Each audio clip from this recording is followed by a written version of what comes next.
So today we're going to look at the negative effects of pornography in marriage. What do you do when your partner is actually stuck in a pornography habit?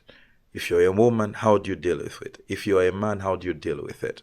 Okay, what are the effects of this in a marriage? How does it affect a marriage? And so we're going to use a case study of a certain lady, and we're going to see exactly what we can do as believers, especially when we find ourselves in a marriage where there's something like a habit of this nature that is actually affecting us negatively. How do we navigate it? So make sure you subscribe to the channel, leave a comment in the comment section below, like the video, and let's dive into this, man. Yes.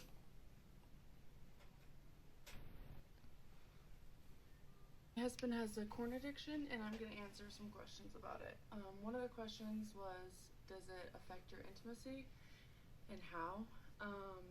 Yes, I will say, when we were first married, I was super confused, like, why he didn't want to be intimate all the time. I was like, don't guys want to, like, do it all the time? And so that was really confusing to me, but, I would say probably the hardest thing that I've experienced is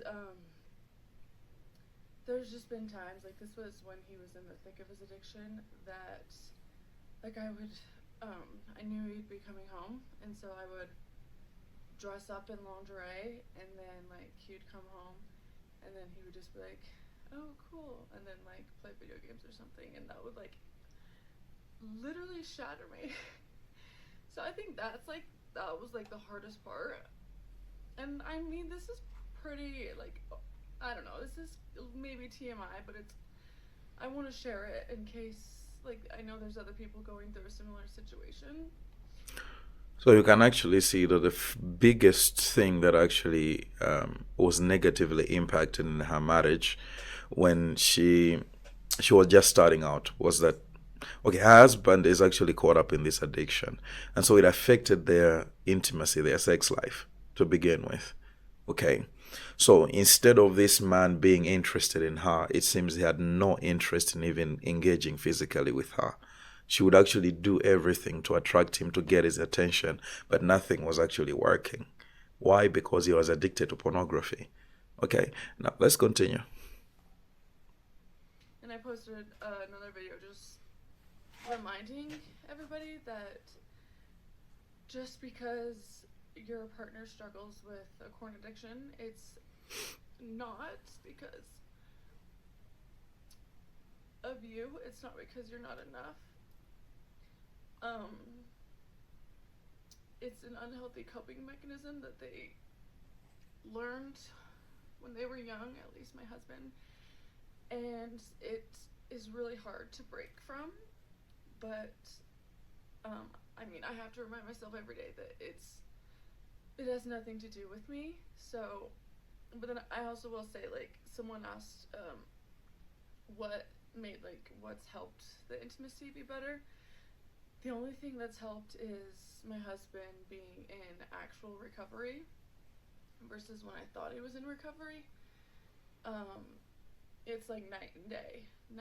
Like the first couple of years of our marriage, like stuff would come out, and he would like be good for a month, and then he would slip up, and then he'd be like wouldn't want to tell me. He'd be in denial and say like, tell himself it's not going to happen again. So he didn't want to tell me, but that never worked out. So then it would go on for like a year, but this whole time I thought it was like clean. And so like the first couple of years of our marriage it was basically just not clean. And so like the intimacy, it was like very one-sided, and I thought that was normal until like I started talking to like friends about like their intimacy life or whatever, and I was like, "Oh my gosh." But now that he's like been in recovery and in recovery, it is like night and day. But like my heart breaks for like younger Maddie, like years ago, that thought like that I wasn't enough, and so that's why my husband didn't want to be intimate with me, and like I guess that's why I'm sharing this, because I don't want anybody else to feel that way. Addiction is a super tricky subject, and I'm still learning more about it, but I promise you, it has nothing to do with you. They are just fighting like their their inner battles, and it is not about you. So, if you need to talk, you can message me anytime, and I will message you whenever. That's my answer for the question. I wasn't. So, actually, you're actually saying that this is the negative impact of actually having these addictions in marriage. Most single people actually think these addictions are worth keeping and cultivating. You enter with these things in marriage, they will negatively affect your intimacy with your partner. You will not be willing to connect with them. You will feel like they're a burden to you. And most importantly, there are things like erectile dysfunction. There are things like having no desire for real human beings. You start to desire the screen more than you do a real human being. You don't want to connect with your partner anymore. And one of the things that happens is that your partner feels less and less adequate. They begin to feel like they can't compete with whatever you're watching, whatever you're consuming, because they feel like they're not enough. You can actually see how heavily it's weighing on this lady right now. All because you're caught up in this addiction, in this fantasy, where you keep watching people have sex and you can't let go. Man, you gotta seek help. You gotta seek help. The reason why it's very important is for the sake of your marriage. Your marriage cannot survive a lack of intimacy. It can't survive. Are you hearing what I'm saying? I remember, I think this other time, I think last year, someone actually texted me, a friend of mine. We were at the same university back then when I was in college. And so he texts me, he says, man, I want to talk to you. This person had never talked to me about anything spiritual when I was at college. But he reaches out to me and he says, man, I'm struggling. It's been 6 months of being married, but I am actually struggling. My porn addiction, masturbation addiction is getting worse. And so when you see that, to say, most people actually think if I'm addicted to this stuff, when I get married, I'll simply stop them. You won't just stop them. It's an addiction. It will literally take over your marriage. You'll be surprised. It will take over. It will win. It will seek to win. And so you're seeing this lady actually struggling with it, but now she's saying things are better. Why? Because the husband is actually doing some work. And this is not something that only affects men, it also affects females as well. And so when you see females also struggling with pornography, it also affects their intimacy with their husbands. And so it's very important that we work, we seek help with this stuff. At least your partner has to see that you are actually seeking to stop this thing. Okay. Now, when you actually look at the comments on this video, almost everyone, a lot of the ladies are telling her to leave her husband. That's how bad our time has become. What happened to actually walking through tough times together? It's one thing for this man to be saying, I'll never let it go. It's another thing for him to be seeking help. Because if this person is seeking help, it means he wants to overcome it. And so as partners, we're supposed to walk together through this journey of recovery. Otherwise, what's the point of marriage if we can only give up on each other just because we're struggling with something? Because struggles will come. What if it was you struggling? Should your partner leave you? So you fight together, you walk through tough times together, you help each other, you encourage each other, you seek accountability, you establish boundaries again. Are you hearing what I'm saying? And so I want to play another video of a certain lady actually speaking on a similar matter as well. And so I want you to hear what he will say. And if you're struggling with this stuff, reach out to us. Okay. At the same time, I want you to see what this lady actually says because it's helpful. Let's listen to this. If a man is addicted to corn, does he lose attraction to your body? Yes, unfortunately, this happens. Our brains were to handle consuming corn, thousands of videos, looking at thousands of women. And over time, their brain is going to develop a chemical dependency, and corn will rewire their brain over time. It rewires it, and you lose the ability to have intimacy in your relationship because you are looking constantly for more and more vulgar corn as your brain becomes desensitized to having sex or lusting after other women. His brain, yes, will eventually see you as boring, dull, and unattractive. The excitement of being with you will lose its spark.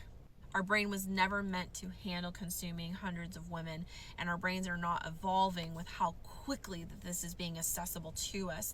With the iPhone's development and then OnlyFans and accounts like Pornhub being released over the last couple years, that's why we're seeing an epidemic of this, and women don't understand where this is coming from. OF blew up in 2020 to 2021 with 123 million subscribers during that period. So that is why over time, if for a man who is lusting, you will never be enough for a man that has a lust problem. Porn also does not require any emotional effort because there's no pressure to please these women. All these women pretend to find your partner attractive, desirable, that they want him. Even if they're not actively communicating one-on-one, what they're seeing in porn gives their brain that dopamine hit to feel that way. In real life, relationships have conflict, they have drama, they have episodes of where we've got to work things out. Or even in bed, if he has been addicted to looking at porn, which is all about performance and completely unrealistic sex expectations in the bedroom, he is then going to feel that pressure in the bedroom to please you in the same way. And it's unrealistic what his expectations even are. So it's much more easy and simple and effortless to look at porn to get off to versus being in a bedroom with his partner and learning her body and what her needs are and what pleases her. It's a lot more pressure. So they view sex as pressure and not intimacy. Good news is that porn reduced attraction can be reversed with continued sobriety, and that is why I tell women, set a boundary that you will not accept porn in your relationship, and you want these men to get recovery. They have to have a recovery plan if they're going to get out of this. Recovery, one-on-one accountability, and a men's support group to learn how to be authentic and vulnerable. Those are things my husband offers. There's several other coaches out there who offer the same. All right. So you can actually see that this person has actually gone through it, and there are things that he has asked from her partner, that would really, really help her trust him again. And so you are saying that there are things that she has said how porn affects marriages and things of that nature. Now I want you to understand, it's different when you're dating someone, and it's another different story when you're actually married to them. Because when dating and this person is addicted like this, the advice is to simply leave. But when it's marriage, you can't just leave. You need to help each other work on the addiction together. And someone said in the comment section to this video that there's a difference between a man who is addicted, knows it, but doesn't want to let it go, and a man who is addicted, knows it, and is seeking help. Okay, there has to be a willingness to actually overcome this. When there's that willingness, work with your partner. You can't just check out of your marriage because of a porn addiction. Okay, I'm telling you the truth. It's important that you work on it and you help each other overcome, because at the end of the day, many people are facing this stuff. Because everywhere there's actually so many people, even doctors, who are telling people that porn is fine, masturbation is fine.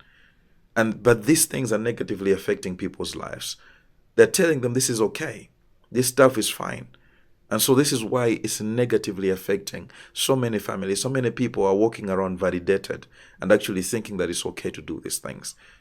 But that's why I'm telling you, do not give up on each other. You can overcome. Seek help. If you're the one addicted, seek help and let God help you. Are you hearing what I'm saying? That is very helpful for you. Thank you so much for tuning in today. I want to hear your thoughts in the comment section below. Subscribe to the channel. Until next time, have a good one.